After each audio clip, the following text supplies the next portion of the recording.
Thank you for joining us for our senior parent presentation.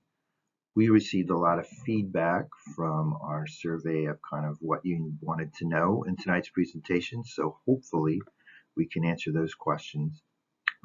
It is a journey going through this senior year, preparing for college and beyond, and we know that it's a journey for the whole family. So hopefully in this presentation, we'll be able to answer some of your questions. Here are the members of the school counseling department. Your student should be aware of who their counselor is in this senior year especially, and they'll be working with your student.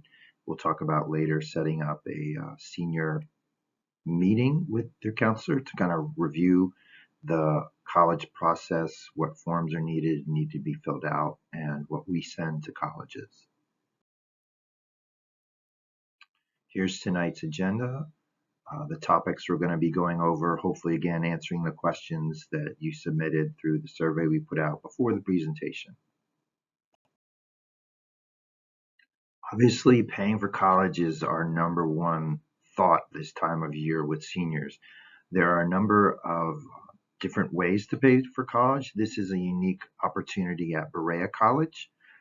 They have a no tuition promise, which is for every student that's enrolled, they agree to work a certain number of hours of volunteer service, typically around 20 hours a week, and in return, they do not pay tuition.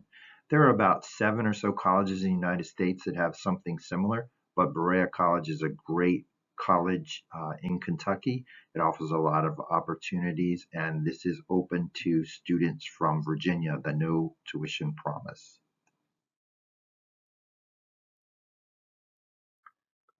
How do you get paid to go to college? Well, one of the ways is through the Virginia FAME program.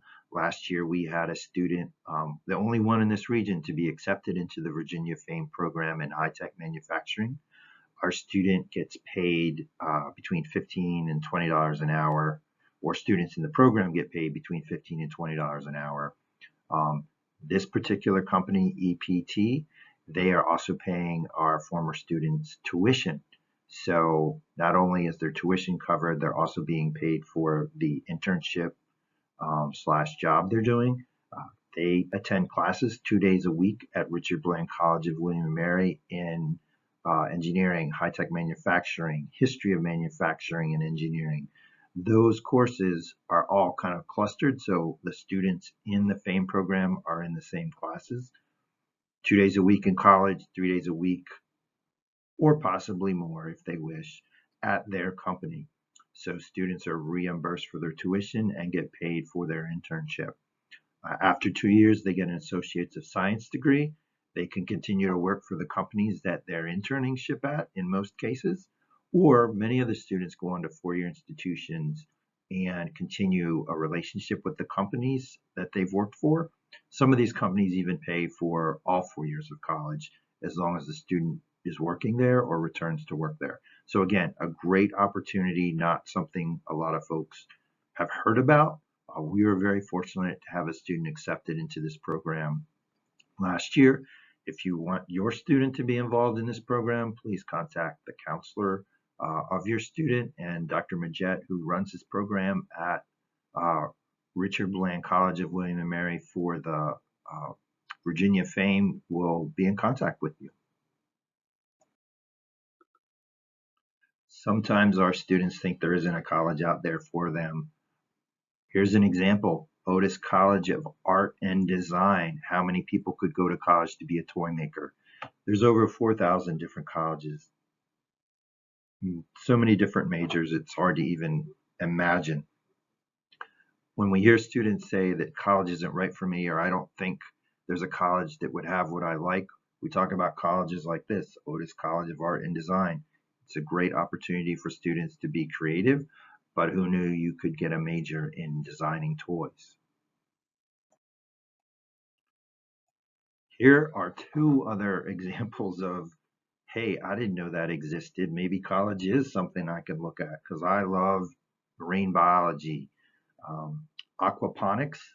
Did you know you could work at a program that has aquaponics as a major or minor at the University of Pittsburgh. This is a project that you can do if you're in engineering, if you're in architectural studies. This is something that kind of spans many different categories and curriculums to come up with some unique ways of farming. Again, University of Auburn has a fish hatchery program. Who knew? If you love fishing, if you love fish, if you're into marine biology, if you have the annual median income for someone that graduated in this type program is $71,000 a year. If you get a master's, it's $82,000 a year. Who knew that learning how to hatch fish could be such an amazing job? Landmark College is one of the first colleges that was designed for students that learn differently. Possibly your student might have a learning disability or another disability that impacts their learning. Landmark is the best college for students that learn differently. They are the college that other colleges and universities come looking for answers and guidance on how to help students with learning disabilities. Cornell College, which was the first Cornell, is in Iowa. It's very unique because students take one course for 18 days and then they have 4 days off and they start their next 18-day course.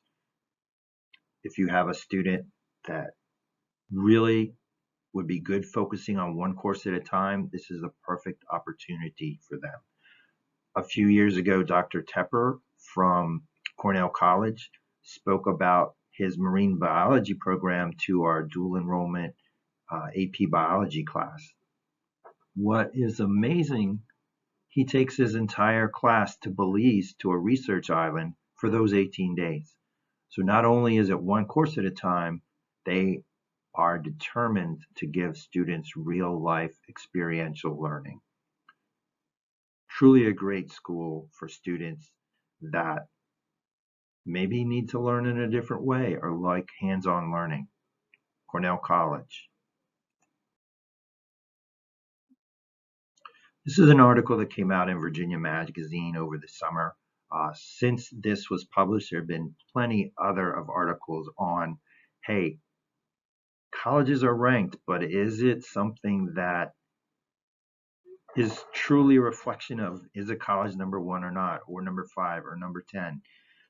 These two examples show that sometimes the numbers are not what they seem.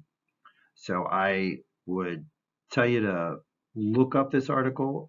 It was in Virginia Magazine this summer in their summer fall edition. Since this has been published, there's been a number of articles on maybe these rankings aren't exactly as fair or as just as we think they should be, or aren't as representative. So again, you can read on the slide the two scenarios related to that. So here's an example of what I'm talking about.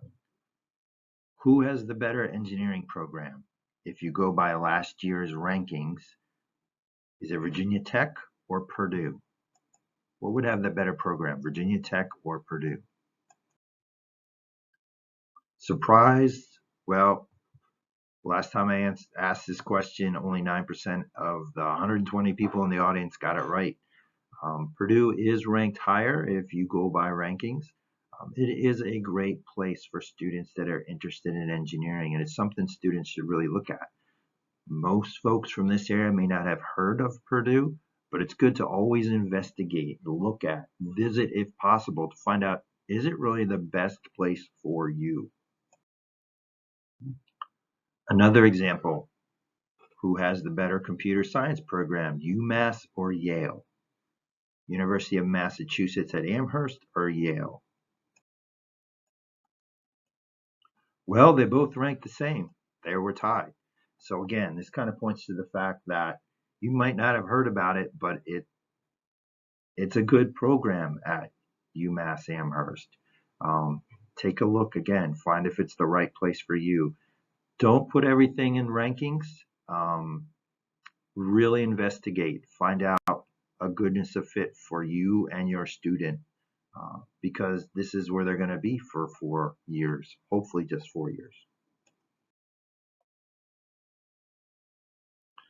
So the fine arts process, or students applying to college for fine arts programs, is very different than what a student applying to engineering would be going through. So Mr. Woodall from Shenandoah University gave us a good insight into how it's different. If you listen to the video, you'll kind of see the nuances involved in fine arts programs and how the admission process is different. On September 20th, the Fine Arts Department also had a night just focused on applications, the application process for students applying to fine arts programs. And you can go to Rockridge Performing Arts and see the link to that presentation. This is a quick breakdown of last year's class. You can see that 78% plan on attending a four-year institution, 17% a two-year college. Um, we had almost 2% look at a gap year and employment options, and about 1% interested in the military. So this time of year, we are meeting individually with each of the seniors to go over what they need to be thinking about, how to go through this process for college and beyond. We stress with our seniors that kind of one of our goals is to have 80% of the seniors applying to college by winter break. Last year, we processed over 3,300 transcripts just for applications. That doesn't include other things like scholarships. It's very important that students kind of come up with a plan and work through how they're going to get there and make sure that they're not overwhelmed with the number of other activities that they have going on in the fall and winter to get out their applications. And we're going to talk more about that later in this presentation. This is data compiled from the National Student Clearinghouse that shows the persistent rate for our students in colleges is 94%. That is amazing. That means our students are going to college and staying in college. So from this chart, you can kind of see that at four-year institutions, our students are going and staying. As our students are accepted to colleges more and more, as we've grown a history in our short, 8 graduating classes, it's important to know that those students that have gone before have laid the path for your student to get into that particular college. And our reputation has developed to be quite stellar. And this pretty much shows our kids are doing great once they get there and they're staying in college. A lot of this has to do with our dual enrollment program, having 84% of our seniors graduate with some type of college credit. Moving forward, that has helped our students even graduate early. So again, we're fortunate to have your students. Your students are great and amazing students, and that has helped our school have such a great performance when our students move on to college.